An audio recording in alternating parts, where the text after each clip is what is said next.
And I think that Clark having to come to grips with that was something that was very powerful. It's not going to be easy, son.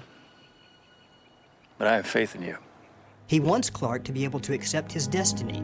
In a way, Jonathan sends Clark into the world to be Superman, much more than Jor-El sent Clark to the Earth to be Superman. I haven't grown into the man you raised me to be. No, you haven't. You are so much more than that. And I'm so proud of you, Clark. You've made great progress, my son. You've grown up, Kal-El. Your trials have matured you. My trials are not over, Jor-El. Father figures absolutely determine who you are, but they don't have to dictate what you do. Whether you take the advice of your father or not is something that everybody can tap into, and I think that's why the show lasted, in part, as long as it did. To move on, you can't remain a child.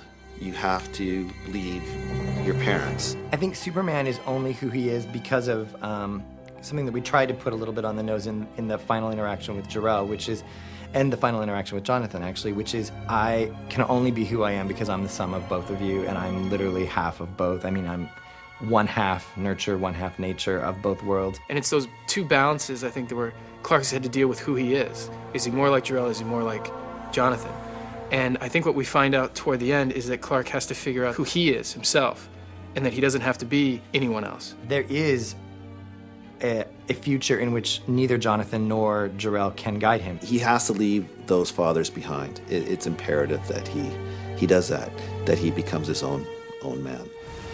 The flight is a powerful aspect of being released from those burdens, and Clark can only fly when he has resolved those burdens. I don't believe Clark needs to leave his fathers. I think he needs to accept what they've given him and see the road ahead that he has to forge on his own without completely cutting the ties to both fathers. It's finding that within himself, which I think will help him move on to being who we all know he's going to be.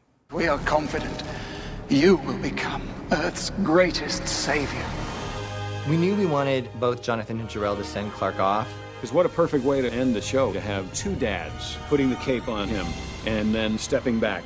Two fathers, one from Krypton and one from Kansas. The most exciting thing was shooting the last scene. It was just a nice melding of both fathers, and it was kind of nice to have both fathers handing that over. Always hold on to Smallville. We are wrapping up Clark Kent. It's not necessarily the birth of Superman. It's the end of Clark Kent. The whole point of the finale is really about embracing both worlds that Clark is from, and that he, unlike Jor-El or even Jonathan, is the only person who's of both worlds who can move forward to be Superman.